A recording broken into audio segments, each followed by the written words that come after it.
Something strange is happening at the bottom of the world. While the rest of us are arguing about mortgage rates and open floor plans, the people who built the internet are quietly buying remote farms, converted military bases, and underground bunkers in a small island nation 12 hours from Silicon Valley. We are talking about Peter Thiel, Reid Hoffman, and a growing list of technology billionaires who have decided that New Zealand is not just a place to visit, it is a place to survive. The properties they are buying are extraordinary. Today, we are going inside the actual listings, the prices, the locations, and the breathtaking landscapes that come with them. And trust me, number one on this list is going to make you question every real estate decision you have ever made.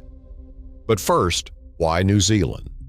Reid Hoffman, the co-founder of LinkedIn, put it perfectly when he said that buying a property in New Zealand had become code in Silicon Valley for apocalypse insurance. The country sits far from every major geopolitical flashpoint. It has stable democracy, clean water, farmable land in every direction, and a government willing to negotiate. Peter Thiel spent $11 million on a lakeside estate in Wanaka and received citizenship after spending just 12 days in the country. That deal caused a national scandal in New Zealand. It also caused every other billionaire in San Francisco to open a map and start zooming in on the South Island. The listings we are about to show you are real. The prices are current. And the only question left is whether any of this is actually insane, or whether these people simply know something the rest of us are still figuring out. The first property sits in the Wairarapa region on the southern tip of the North Island, about 90 minutes from Wellington. Rolling green hills, sheep grazing on open pasture, rivers cutting through valleys that look like they belong in a painting. For approximately 1.4 million United States dollars, you get 600 acres of working farmland with a historic homestead, staff cottages, and a converted underground stone structure originally built in the 1920s. The walls are thick enough that the interior temperature has never needed mechanical control.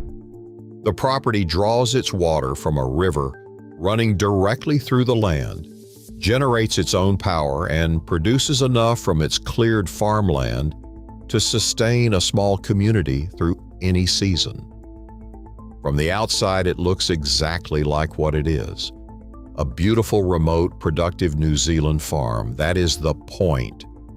Would you spend 1.4 million United States dollars on 600 acres of green hills and total self-sufficiency?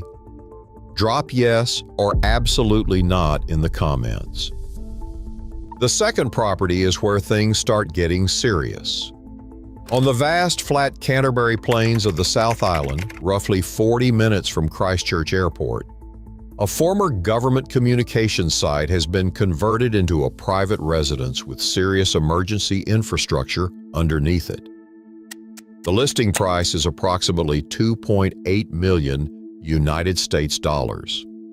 Above ground, you get a fully renovated farmhouse, open sky in every direction, and the kind of silence that city people find either deeply peaceful or deeply unsettling. Below ground, the original structure built during the Cold War by the New Zealand government has been converted into a fully operational long-term shelter. The Canterbury Plains were not chosen by accident. The region sits above some of the most reliable groundwater in the Southern Hemisphere, surrounded by productive agricultural land, remote enough to matter, but close enough to a major airport to be genuinely accessible. One buyer who toured the property and passed wrote online, "The only reason I did not buy it is that I could not figure out how to explain it to my wife." We are still in couples therapy about it. The third property is the one that went quietly viral in technology and prepper circles in late 2023. Located outside Queenstown on the South Island, It sits on 1,200 acres of high country sheep station with views that have genuinely stopped people mid-sentence. Snow-capped mountains on the horizon, open tussock grassland rolling in every direction, the kind of sky that reminds you how small you are. The listing price was approximately 5.6 million United States dollars. The property includes a main lodge, several working farm buildings, its own airstrip, a helipad, and a purpose-built underground shelter constructed new in 2021. From the surface, the property looks exactly like what the surrounding landscape demands: a serious working station in spectacular country. Nothing about it announces what sits underneath. The property sold in 31 days. The buyer's identity has never been disclosed. A Queenstown agent who was not involved told a local newspaper, "We know it was an international buyer.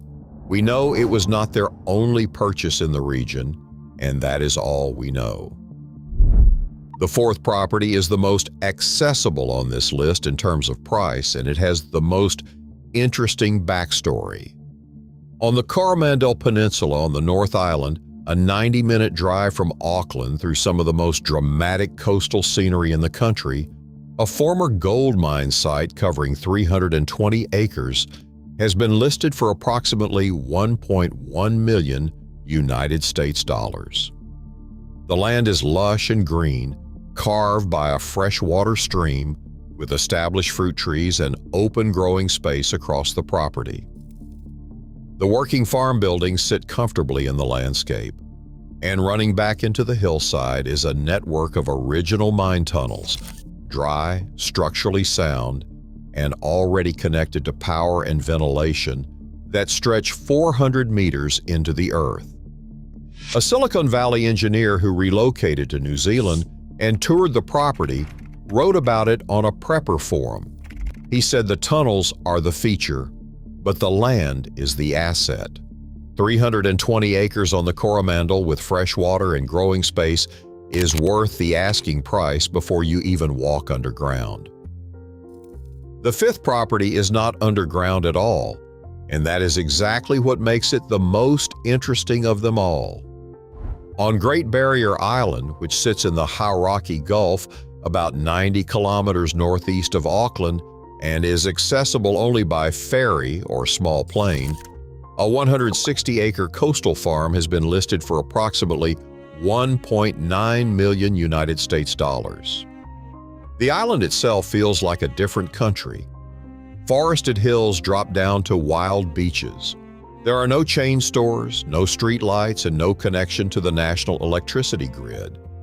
Every property here already generates its own power, collects its own water, and grows or sources its own food.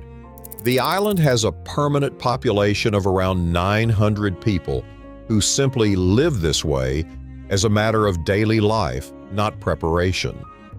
The listing property has a main house, additional dwellings, solar and wind generation, large rainwater storage, a productive garden and orchard, and private beach access. A technology executive from San Francisco who bought a different property on the island 2 years ago described his thinking simply. He said, "I did not buy this because I think something terrible is going to happen. I bought it because if something terrible happens, I want to be on a self-sufficient island with 900 people who already know how to live without the grid." So there you have it.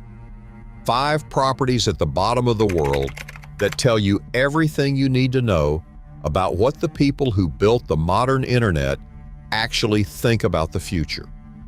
Maybe they are wrong. Maybe a blast door and 2 years of supplies in Canterbury is the most expensive anxiety attack in real estate history. Or maybe buying 600 acres of clean farmland with fresh water in one of the most stable countries on earth is not paranoia. Maybe it is just planning.